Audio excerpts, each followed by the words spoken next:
What is going on, everyone, and welcome to ProRevenge. Now, if you're a boss, I can imagine it would be quite difficult if one of your employees decides to suddenly quit. But what if every single one of your employees, your entire company, decides to quit their job at once because they hate you as a boss? That is what happens in today's first story. Talk to me any way you please? Nah. Have fun losing the entire staff along with the juiciest of juicy contracts. This is a super throwback, but it still brings a smile to my face. I was a rink rat growing up. The only day I wasn't in the skating rink were the adult and gay nights. Calm down, it was the 90s, and that's literally what it was called. Friday night, Saturday morning and night, along with Sunday morning and night, I was there. Heck, I didn't even leave between the morning and night sessions. I even went Tuesday nights as well.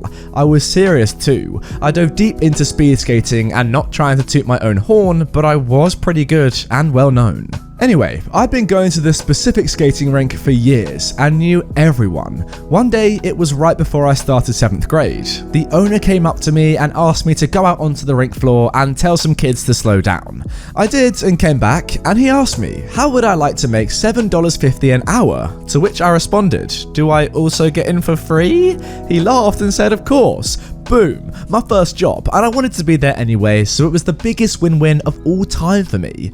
To say I loved it was an understatement, and I did everything besides work the snack bar. DJ, skate counters, floor guard, janitor, hype man, you name it, and I did it. It was some of the greatest times of my life. So much fun, and the owner was super awesome. Also, we were paid under the table, so getting an envelope full of cash every week just felt like a bonus for having fun. To me, it wasn't a job, it was pure fun. It also helped that all my friends were regulars as well. A few years go by, and the owner sold to another guy who we will call Tim. Tim could be an absolute nightmare to work for. He changed the entire dynamic of the place and everyone felt it. Now, this skating rink was popular and extremely old. Lots of people all over the city knew of it. My mum and aunt skated there when they were kids, if that tells you anything. Some way or another, the new owner set up a juicy deal that had the rink starting making a boatload of money. On Saturday nights from 7 to 11, it was skating per usual, but from 11 to 2ish, 3ish, it turned into a club.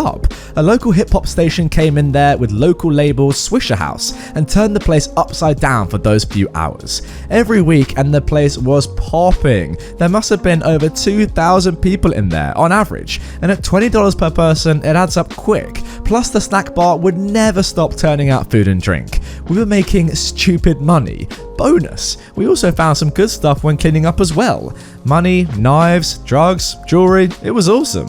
So, Tim has it made, but sometimes he would fly off the handle for little things. All of us weren't sure what his deal was, but he would explode out of nowhere and start talking all kinds of nonsense. I'd started to have enough because we had all worked there for many years without issue. One night, he went just too far. I don't like being called outside of my name. It's a respect thing. My own mother didn't do it, and he for sure wasn't. For context, I was in 10th grade now. One night, he was in some kind of mood, and for whatever reason, he was taking it out on everyone. I don't remember the exact situation, but he started freaking out on me at about 11:30 p.m. Now, Slim Thug and Paul Wall were in the building that night, so the place was extra packed. Way more than usual. I'm sure we were breaking all kinds of fire marshal rules. He went ballistic and called me every name in the book, while I just stood there with rage building up in me. I'd had enough. For years this place ran flawlessly and everyone loved us, so he really didn't have a good reason to treat us in the manner he did. My plan was formed. I immediately gathered everyone else that was working and we all decided that enough was enough. It was time for a lesson. I assembled the entire crew and well, we all quit on the spot. All of us. That meant nobody to serve food, clean, help the Swisher House people, or just carry out general things that needed to be done when 2,000 to 3,000 people were in the building. He was stunned. His tone changed and he became very sweet. We weren't having it. As an additional FU, I called the other two people that were off and they showed up to quit as well. Tim had already reached out, so he assumed they were showing up to work. Nope. We left him with 0 workers on the absolute busiest of busy nights, and boy did it implode. He couldn't find anyone to work, so the place went to absolute rubbish that night. The on-duty officer told him he needed to figure something out or he was going to close it down without workers. Well, he didn't. It closed down that night, and apparently, without staff, it got nasty. People started having sex, smoking, trashing the place, and all kinds of stuff. Shortly after, the radio station and label took their business elsewhere, and not long afterwards, the place entirely closed down. He lost his entire investment. This was very bittersweet for me because I loved the place, but he ran it into the ground. The building is still standing and I would love to bring it back to its former glory, but my pockets aren't deep enough yet. Maybe one day. Wow, what an amazing story, and it's just great to see a worker standing up for what they believe in and their rights as an employee. It is though such a shame, the history of that ice rink through your entire family, all the employees that work there seem to love it before Tim came in and just ruined it for everyone. But guys, well done. OP, your other employees, fair play for doing what you did and showing Tim that you can't treat your employees badly or they'll just turn on you and leave you with absolutely nothing and probably a big hole in your pocket. Great stuff. Now for our second story. Screw me, screw you. I want my money. About 30 years or so ago, I was 17 and about to head to university. An acquaintance through my parents' church offered me a job working with him learning to be a pizza chef. Awesome. I'd need money for uni and I'd already had a stack of jobs, so working hard was nothing new for me, but being a cook certainly was. My experience with Italian was limited to Pizza Hut, so I accepted that at the start I was a liability, not a help. I started work and to start with I worked free. Cool, but when it got to the point about 3 months later that I was opening by myself and taking whole shifts by myself, well, I should be paid. I screwed up all of my 17-year-old courage and confronted the owner. Let's call him Nick, because that was his name. He huffed and puffed and tried to tell me how terrible I was, but I stood my ground and now I'm on minimum wage. Not bad in my eyes at the time. I worked there for another 3 years, through most of my uni degree, often putting in 30 hours contact at uni, 30 hours at the restaurant, and 30 hours of study. It was hectic, but it just became the norm. Towards the end, I became a lot more savvy and started researching labour laws, keeping records of my pay packets and end-of-year tax receipts, and I realised that Nick and other co-owners were screwing me. I wasn't on the correct rate, they weren't deducting tax correctly, and a couple of other accounting oversights were going on. By then, I was working with my, at the time, mate. Let's call him girlfriend creeping idiot, I'll just call him mate for short. It was Sunday night, the place was packed, I had tickets all the way down my line, and my mate and I were pumped. We had a new boss who just bought into the business, who thought he was the king of the world because now he was a restaurateur. A right idiot, but after years of having to stay back to cook pizzas on World Cup nights for the boss's friends or Christmas, New Year's Eve, etc., I was sort of used to the grandstanding, chest-puffing behaviour. The night in question, the new boss would not let me start the second pizza oven. Think a 2-tier oven. I was only allowed the top tier on because it cost too much. So here I am, oven full, 2 pizza chefs running full speed, and we're only falling behind because one oven wasn't enough and it was starting to cool down from being so full and open so frequently. My new boss gets a couple of tables of mates in. Instead of just asking us to cook some comp garlic bread or whatever, he starts loading up trays himself and putting them in the oven. Not the worst crime, but because he had no idea what he was doing, every 30 seconds he'd open the oven to check them, cooling the oven down even further, potentially ruining the food we had in there and slowing us down measurably. I had the head chef chewing my butt out as his food was ready to go, but my food on the same tickets wasn't. It was hectic and not fun. This garlic bread bandit stuff had to stop. So I say to my new boss, stop effing with my oven. If you want garlic bread, just ask. I'll get it done immediately for you. What? Huh? You're messing with my oven. You're cooling it down and we're too busy for this rubbish. Just tell me and I'll make it. Okay.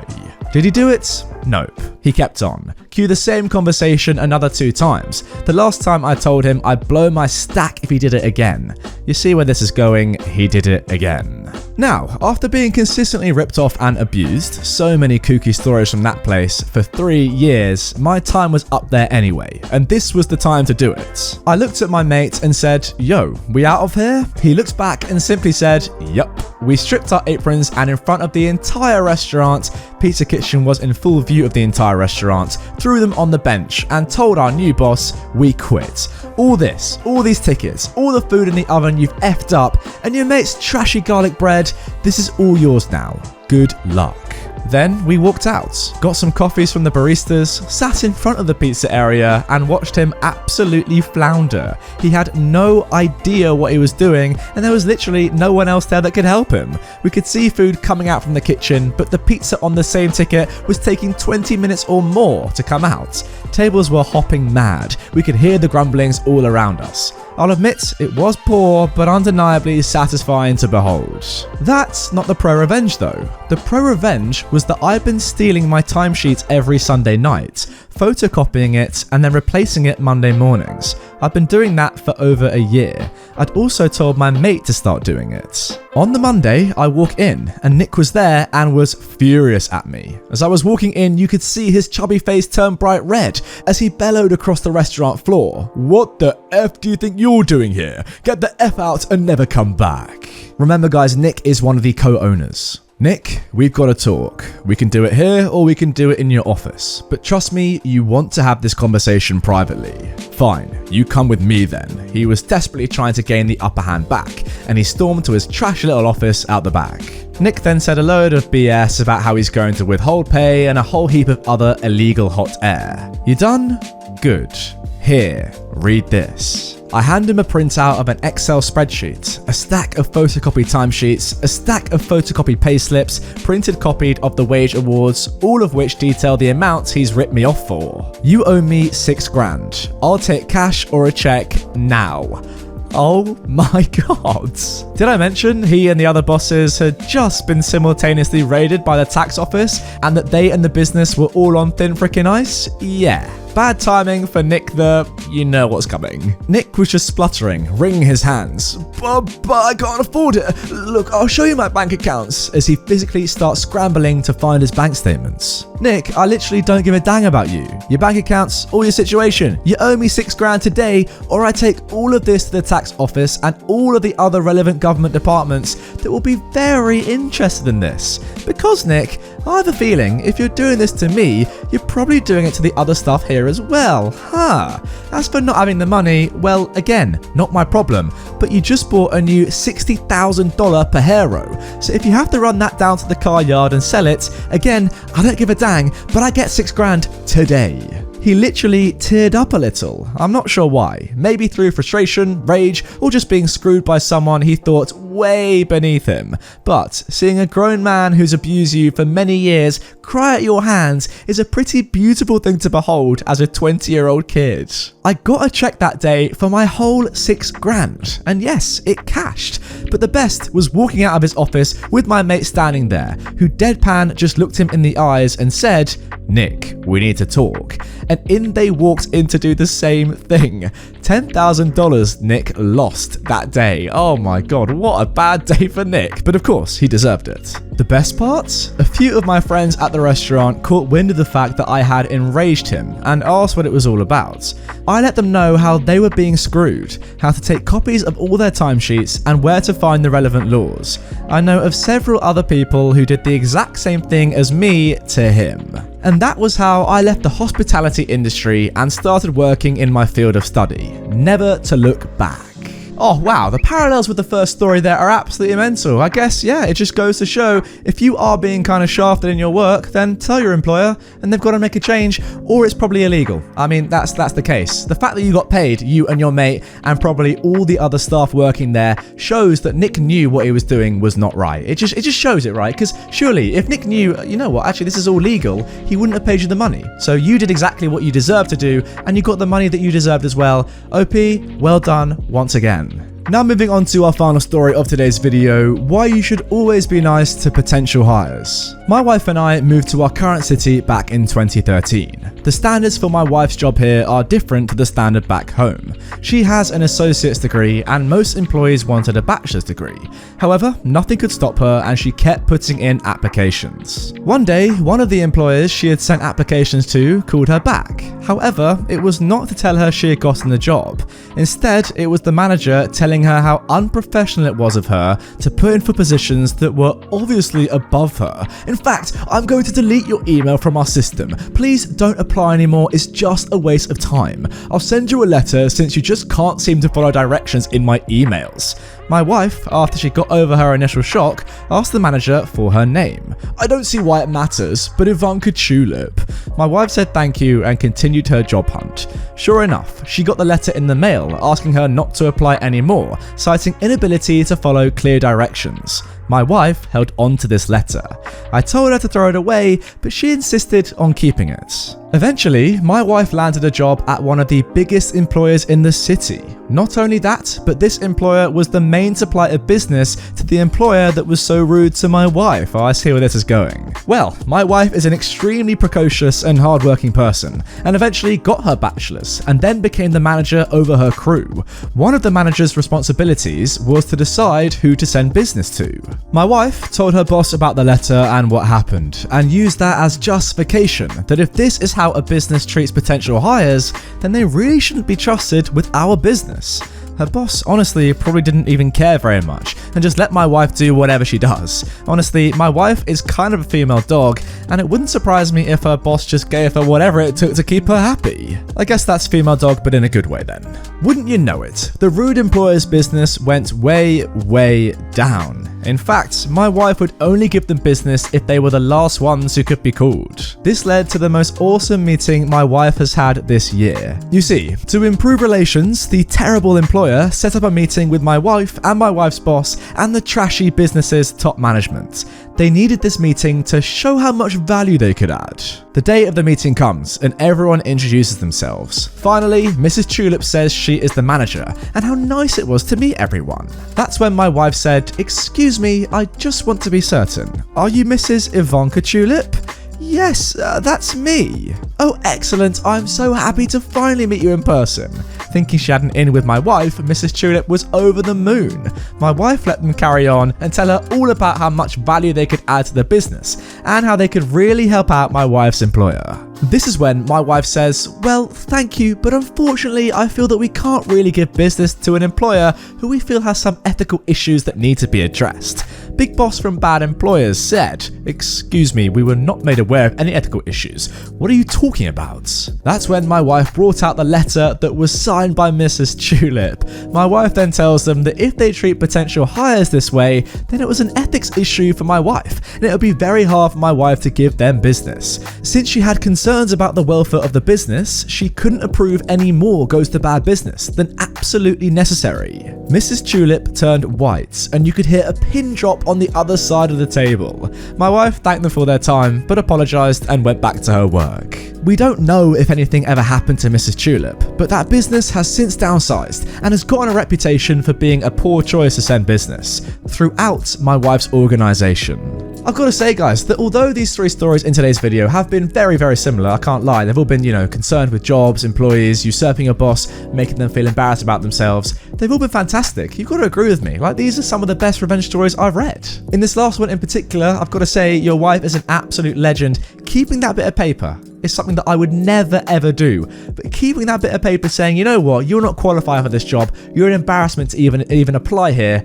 What a thing to do. And then to shove it back in that same person's face years later. Oh, it's so elite. I love it. I guess that's right, OP. That is why, as you say in your title, you should always be nice to potential hires or just people below you in general in work hierarchy, because you never know what they'll go on to achieve. And one day, let's be realistic, they'll probably be your boss. Anyway, guys, that is going to do it for this video. I really hope you have enjoyed it. If you did and you want more from me immediately, I've left a playlist of all my ProRevenge videos right here on screen. And also, if you are new to the channel, please do hit the subscribe button right here as well, so you never miss out on some of my daily Reddit videos that I post, by the way, daily. Crazy, I know. See you tomorrow with a new one.